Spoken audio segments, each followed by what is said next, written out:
अब बात करते हैं नेक्स्ट नेचुरल रीजन की, जो है इक्वेटोरियल नेचुरल रीजन या इक्वेटोरियल रेन फॉरेस्ट वाला, जो हम जनरली इसको इस नाम से जानते हैं। तो सबसे पहले बात करेंगे हम इसके लोकेशन की, फिर हम जानेंगे कि इस यहाँ का क्लाइमेट कैसा है, और लास्ट में हम बात करेंगे इसके ह्यूमन और इकोनॉमिक लाइफ के बारे में। तो अगर लोकेशन की बात करें तो ये पाया जाता है 10 डिग्री नॉर्थ से लेकर के 10 डिग्री साउथ के बीच में। ठीक है, मतलब अराउंड द इक्वेटर। इक्वेटर जो है उसके 10 डिग्री नॉर्थ 10 डिग्री साउथ, जो इक्वेटर के आसपास का बिल्कुल एरिया उसमें मिलता है। अगर मेजर पॉइंट्स उसकी बात करें लोकेशंस की, तो एक अमेजोन रिवर बेसिन है साउथ अमेरिका में, दक्षिण अमेरिका में। अमेजोन जो रिवर है उसके आसपास का जो एरिया है, ठीक है, अमेजोन भी रिवर जो है इक्वेटर के आसपास से बहती है, तो उसके आसपास का एरिया अमेजोन रिवर। फिर कोंगो, अफ्रीका में, अफ्रीकन कॉन्टिनेंट में कोंगो है, उसके आसपास का एरिया जो है वो बेसिकली ऐसा इक्वेटोरियल है। फिर अफ्रीका में एक और रीजन है जो नाइजीरिया से गुयाना, अगर आप मैप देखोगे अफ्रीका का, तो नाइजीरिया से गुयाना तक का जो एरिया है वो भी है।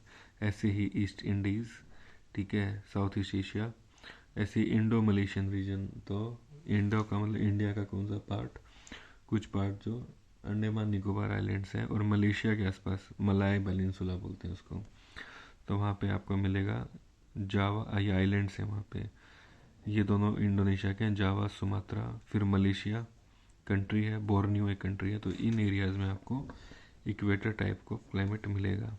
इसी में ये जो एरिया है 10 डिग्री नॉर्थ से 10 डिग्री साउथ, यहाँ पे ITCZ भी होता है, 5 डिग्री नॉर्थ, ठीक है, 5 डिग्री साउथ। मैंने आपको बताया था ITCZ का कॉन्सेप्ट क्या होता है, कि जहाँ पे ट्रेड विंड्स आके कन्वर्ज होती हैं, इंटर ट्रॉपिकल मतलब ट्रॉपिक्स के बीच में कन्वर्जेंस मतलब मिलना, उस एरिया में जहाँ मिलती हैं जोन, तो जहाँ पे ट्रेड विंड्स आके मिलती हैं उसको बोलते हैं इंटर ट्रॉपिकल कन्वर्जेंस जोन। तो ये बात होगी इसकी लोकेशन की। अब बात करते हैं इसके क्लाइमेट की। तो क्लाइमेट में क्या होगा, मैं आपको पहले वो उसी से कंटिन्यू करूँगा कि ITCZ होता है।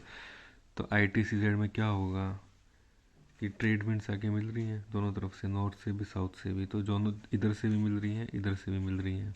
तो दोनों तरफ से जब इक्वेटर पे आके मिली, ITCZ में जब आकर के इधर से भी विंड मिली इधर से भी विंड मिली, कन्वर्जेंस हुआ और कन्वेक्टिव हुआ, मतलब जैसे ही दोनों तरफ से मिलेंगी, इधर से भी और इधर से भी, इधर से भी आ रही है इधर से भी आ रही है, तो दोनों तरफ से मिलके वो राइज कर जाएंगी, कि इधर से भी आ रही है इधर से भी आ रही है।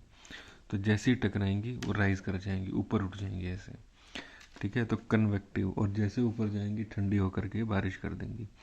तो इस एरिया में बेसिकली इस जोन में दोनों ट्रेड विंड्स आके मिलती हैं, कन्वर्ज करती हैं, कन्वर्ज होते ही वो दोनों राइज कर जाएंगी, ठीक है, एक तरफ से ये आ रही है इधर से ये आ रही है, दोनों टकराई और ऊपर उठ गई, ठीक है, राइज ऐसे मिलकर ऊपर उठ जाती हैं, और फिर ठंडी हो गई, कन्वेक्टिव रेनफॉल। कन्वेक्टिव मतलब कन्वेक्शन करंट, मतलब कि ऊपर हाइट पे चली जाती हैं, कन्वेक्टिवली ठंड हो जाती, ठंडी होकर के बारिश करती हैं, ठीक है। इसी चक्कर में इस एरिया में पूरा टाइम आपको क्यूमुलोनिम्बस क्लाउड मिलेंगे। तो बादल का टाइप होता है ना क्यूमुलोनिम्बस, वो वाले बादल जो उनको काले काले से होते हैं, और जिनकी शेप, जिनकी हाइट बहुत ज़्यादा होती है। तो जो 6-7 किलोमीटर ऊंचे जो बादल होते हैं, जो बहुत तेज़ बारिश करते हैं, तो वो क्यूमुलोनिम्बस वाले बादल यहाँ होते हैं। निम्बस मतलब बारिश, क्यूमुलो मतलब ये जैसे कॉटन जैसा होता है ना, तो ऐसे खड़ा हो जाता है, इतना बड़ा आपको मिलेगा ये क्लाउड, नीचे भी और ऊपर भी ऐसे।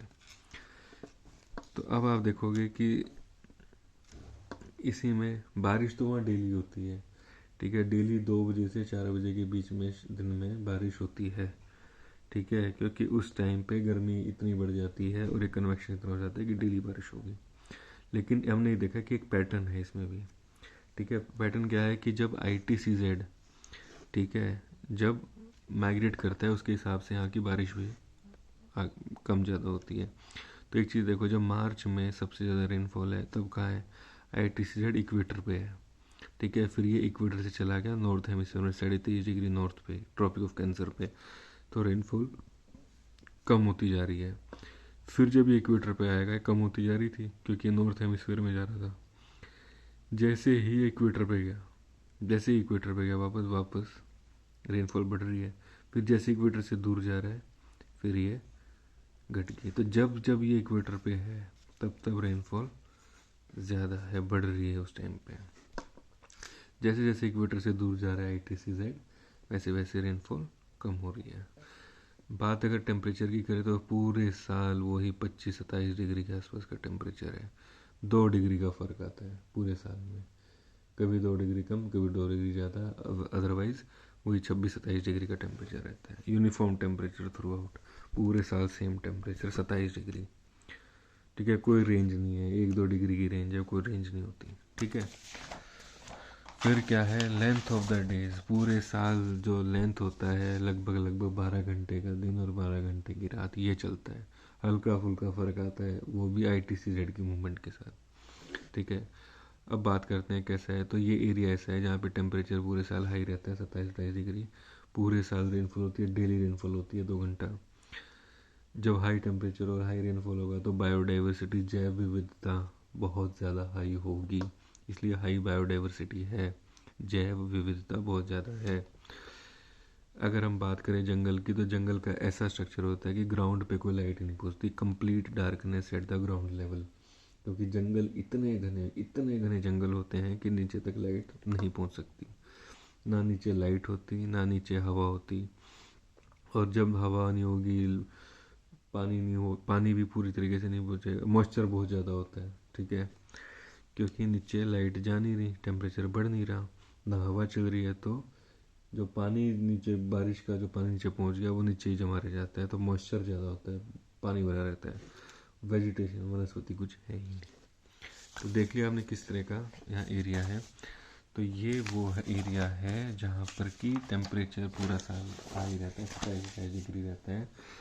रेनफॉल डेली होती है, डेली बारिश होती है, कन्वेक्टिव टाइप की होती है। ITCZ है, ITCZ में दोनों ट्रेड विंड मिलते हैं, मिलते ही वो राइज कर जाते हैं, उठ जाते हैं। जैसे जैसे ऊपर जाती है हवा, वैसे वैसे ठंडी होती है और बारिश करती रहती है। हर पूरे टाइम यहाँ पे क्यूमुलोनिम्बस क्लाउड आपको देखने को मिलेगा। 250 सेंटीमीटर से ऊपर बारिश होती है। ठीक है, बारिश का पैटर्न मैंने आपको बता दिया कि जब जब ITCZ इक्वेटर के पास होगा तब तब यहाँ पे बारिश ज़्यादा होगी, जब जब ये दूर जाएगा तब तक बारिश कम होगी। ठीक है, अब बात करते हैं लास्ट जो पार्ट है इसका, ह्यूमन और इकोनॉमिक लाइफ की। तो सबसे पहले बात करते हैं कि अनसूटेबल टू ह्यूमन सेटलमेंट। ये ऐसा एरिया है जहाँ पे आपको सिर्फ ट्राइबल लोग ही मिलेंगे, बाकी ना शहर मिलेंगे बड़े, ना आपको कोई बड़े बड़े गांव मिलेंगे। ट्राइबल्स मिलेंगे जंगलों में जो हल्के फुल्के रहते हैं, छोटे मोटे सेटलमेंट्स बना करके। ठीक है, क्लाइमेट इज़ वेरी हार्श, बहुत बेकार क्लाइमेट है, बहुत गर्म है और बहुत ज़्यादा बारिश है। ऐसे में आदमी वहाँ रुक नहीं सकते ज़्यादा टाइम तक एक जगह पे, और ना ही सूटेबल है आदमियों के रहने के लिए। ठीक है, फिर क्या है, आदमी के लिए वहाँ बहुत सारी दिक्कतें हैं। एक आदमी के पास कभी भी एनर्जी नहीं बचती, ऐसा लगता है थका थका लगता है आदमी। क्यों? क्योंकि गर्मी भी ज़्यादा है और हमेशा मॉइस्चर बना रहता है। तो किसी टाइम देखोगे याद लगेगा कि आदमी थका हुआ है, पूरी एनर्जी तो वहाँ के क्लाइमेट ने ले ली उसकी। ऐसे ही मलेरिया, ये बीमारियाँ बहुत होंगी, क्योंकि टेम्परेचर जहाँ भी हाई होगा और पानी और टेम्परेचर दोनों हाई होंगे वहाँ पे दुनिया भर के मच्छर आपको देखने को मिलेंगे, उनमें से मलेरिया सबसे बड़ा मलेरिया का एरिया अगर है जहाँ पे मलेरिया बहुत मात्रा में पाया जाता है, तो वो यही एरिया, ट्रॉपिकल एरिया। और भी दुनिया भर के इंसेक्ट यहाँ पे मिलते हैं, होस्ट ऑफ इंसेक्ट, दुनिया भर के इंसेक्ट्स। तो मलेरिया एक मच्छर है जो बहुत ज़्यादा यहाँ पाया जाता है, उसके अलावा दुनिया भर के मच्छर हैं। तो आदमी के लिए man is subject to many problems, आदमी के लिए बहुत सारी दिक्कतें हैं यहाँ पे। फिर आदमी यहाँ पे डोमेस्टिक एनिमल्स नहीं रख सकता, मतलब कि यहाँ पे पशु भी नहीं रख सकता आदमी। रीज़न क्या है? 2-3 रीज़न है। एक, यहाँ पे इंसेक्ट बहुत ज़्यादा है, वो इन्फेक्शन हो जाता है पशुओं में, फिर वो पशुओं से आदमियों में, या आदमियों को इन्फेक्शन हो तो पशु में फैल जाएगा। जैसे कि सेट्सी फ्लाई है, ये TSETSE, ये ऐसी है जो आदमियों में स्लीपिंग डिसऑर्डर कर देती है, नींद आती रहेगी, फिर आदमियों से वो एनिमल्स तक पहुँच जाती है। तो अगर एनिमल्स में इस तरह की बीमारियाँ फेंकेंगी तो फिर उनको रखना बड़ा मुश्किल हो जाता है आदमियों के लिए, क्योंकि उनकी कॉस्ट बहुत ज़्यादा हो जाएगी, दुनिया भर की बीमारियाँ रहेंगी। ठीक है, उनको लेके चलना रखना मुश्किल हो जाएगा। दूसरी जो सबसे मोटी बात यह है कि वहाँ पे घास ही नहीं है। मैंने बताया था कि जंगल इतने ज़्यादा घने हैं, क्योंकि इतनी ज़्यादा बारिश, इतना हाई टेम्परेचर है कि जंगल इतने घने हैं कि नीचे तक लाइट नहीं आती, लाइट नहीं आएगी तो घास नहीं उगती, घास नहीं उगती तो खाएंगे क्या जो जानवर अगर रखें तो इसलिए वहाँ पे जानवर भी अपने पास ये लोग नहीं रख सकते हैं, अपने पास पशुधन भी इनका नहीं होता है इनके पास, तो जो लोग वहाँ रहना भी चाहें तो। फिर क्या है, सबसे बड़ी दिक्कत है यातायात की, ठीक है, मूवमेंट की। अब वहाँ पे इतने घने जंगल में आप रोड बना नहीं सकते, ठीक है ना। नीचे जहाँ पे लाइट नहीं जा रही है, जहाँ पे कोई सोर्स नहीं है, वहाँ पे कैसे आप रोड बनाओगे, ठीक है। पूरा का पूरा दलदल जैसा एरिया है नीचे, वो ऐसे में रोड बनाना भी मुश्किल है। रोड बनाने जाओ भी गए तो वहाँ पे आपको जंगली जानवर मिल सकते हैं।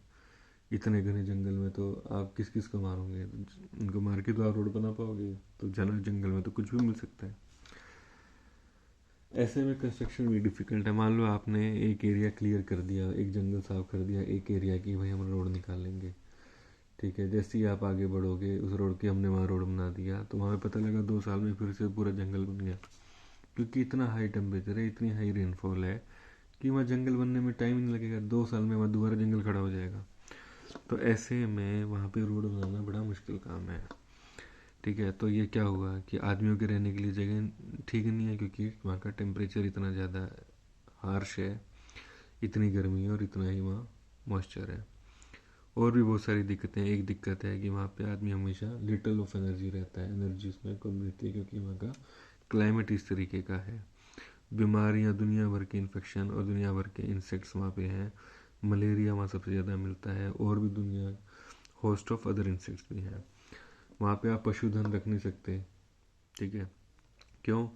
एक वहाँ पे दुनिया भर के इंसेक्ट हैं जो इन्फेक्ट कर देते हैं एनिमल्स को, और वो इन्फेक्शन एनिमल से मैन में और मैन से एनिमल्स में फैल सकता है। एग्जाम्पल दे सकते हो सेट्सी फ्लाई का, ठीक है। स्लीपिंग डिसऑर्डर हो जाता है, सोने की बीमारी हो जाती है। फिर क्या आता है कि घास नीचे है नहीं, अगर आप पशुधन रखोगे तो उनके लिए तो घास चाहिए चरने के लिए, लेकिन जंगल इतना घना है कि नीचे लेवल तक घास लाइट पहुँचती नहीं, तो लाइट नहीं पहुँचेगी तो क्या होगा, घास नहीं होगी, और घास नहीं होगी तो एनिमल चरेंगे कहाँ पे। डिफ़िकल्ट। और फिर क्या है, यातायात के कोई साधन नहीं है, और ना ही कोई मोबिलिटी का, मूवमेंट का कोई साधन है। तो ऐसे में क्या होगा, रोड बनाना मुश्किल है, ठीक है। मैंने आपको बताया रोड क्यों नहीं बनाया, क्योंकि पूरा दलदल वाला एरिया है, जंगली जानवर होते हैं, और बनाओगे भी तो बहुत जल्दी वो फॉरेस्ट दोबारा से आ जाएगा वहाँ पे। फिर क्या है, यहाँ पे कुछ प्रोडक्ट्स हैं जिनकी बहुत ज़्यादा वैल्यू है, ठीक है। जैसे कि इबोनी और मैगोनी 2 पेड़ हैं जो एक्सपोर्ट किए जाते हैं, ठीक है। इनकी बहुत ज़्यादा वैल्यू है दुनिया में, सॉफ्टवुड है ये। रबड़ का पेड़ है, रबड़ पूरी दुनिया में यूज़ होती है। कोकोआ का है जो आपकी कॉफ़ी में यूज़ होता है, वो भी यहाँ उगता है। उसके अलावा कोकेन है और क्विनिन है, क्विनिन का इलाज होता था, ठीक है, दवाई में डलती है। कोकेन डलती है, वो भी डलती है छाल से, ये वहाँ पे जो कुछ पेड़ हैं इनकी छाल से ये निकाली जाती हैं, तो इसकी वैल्यू बहुत ज़्यादा है। कुछ प्लांट्स हैं स्टार्च खाने में, क्या करते हैं यहाँ के ट्राइबल लोग, कुछ पौधे होते हैं, ठीक है, वो कैसे होते हैं, रूट, जड़ के, जो जड़ में होती है ना, बेसिकली धरती के अंदर जो क्रॉप्स होती हैं उनको, जैसे शकरकंदी होगी, यैम, कसावा, ये इस टाइप की चीज़ें हैं जो खाते हैं वहाँ के लोकल लोग। फिर क्या है, यहाँ पर प्लांटेशन भी हुई है, ठीक है। बाहर से जो लोग आए हैं, यहाँ का क्लाइमेट ऐसा है कि यहाँ पे नारियल, केला और कोपरा, कोपरा होते हैं ना, जैसे आपने देखा होगा कि नारियल के ऊपर, नारियल जैसा एक और पौधा होता है जिसमें के ऊपर की वो उतार करके नारियल, अगर आप कच्चा देखोगे तो उसके ऊपर का पीला पीला जो भूरा भूरा मेटेरियल होता है उसको निकाल करके उसके मैट्रेसेस और ये सब वो बनाते हैं, रस्सी बनाते हैं, वो वाला चीज़। फिर झूम कल्टीवेशन होती है, तो झूम कल्टीवेशन इसलिए, एक जंगल का कुछ पोर्शन साफ किया, 1-2 साल 3 साल वहाँ पे खेती की, और फिर दूसरे एरिया में चले गए। इस टाइप की झूम कल्टीवेशन वहाँ पे बहुत होती है, ठीक है। हम इस जंगल, आपने, मैं बार बार बोल रहा हूँ कि यार जंगल बहुत घना है, जंगल बहुत घना है, लेकिन इस जंगल को हम यूज़ नहीं कर सकते, लकड़ी नहीं ले सकते वहाँ से। दिक्कत ये है कि वहाँ पे एक तरह की वैरायटी के पेड़ नहीं है। On an average 1 square kilometre का एरिया अगर हम देखेंगे तो वहाँ पे 70 से 80 तरह के पेड़ होते हैं, ठीक है। अब ऐसे में, अब अगर आपको कोई पेड़ यूज़ करना है, तो अगर पता लगा कि इतने बड़े एरिया में वहाँ पे 5-6 ही पेड़ हैं, उनको ढूंढना, उनको काटना और उनको लेके जाना वहाँ से ट्रांसपोर्ट, वो बड़ा मुश्किल काम है। तो ये एक तरह के पेड़ नहीं है, वहाँ पे कई तरह के पेड़ होते हैं, तो इनको इसकी वजह से उनको काटना या उनको यूज़ करना मुश्किल हो जाता है। ना कोई ट्रांसपोर्टेशन है कि उनको वहाँ से बाहर कैसे लेके जाओगे जंगल से, ठीक है। लेकिन अभी कुछ टाइम पहले क्या हुआ है कि माइनिंग शुरू हो गई, कि माइनिंग अब पता लगा कि नीचे जंगलों के नीचे जो है बहुत सारे मिनरल्स हैं। तो अमेज़ोन और कॉन्गो दोनों के फॉरेस्ट बहुत तेज़ी से काटे जा रहे हैं, ठीक है, जंगल साफ किए जा रहे हैं ताकि वो मिनरल्स निकाले जा सकें और उनको बेच करके पैसा लिया जा सके। अब बात करते हैं और लोग कैसे रहते हैं। तो मैंने बताया था कि वहाँ ट्राइबल प्रिमिटिव लोग, ट्राइबल लोग रहते हैं। तो कॉन्गो में फॉर एग्जांपल पिग्मीज़ बोलते हैं उनको, PYGMIES, पिग्मीज़।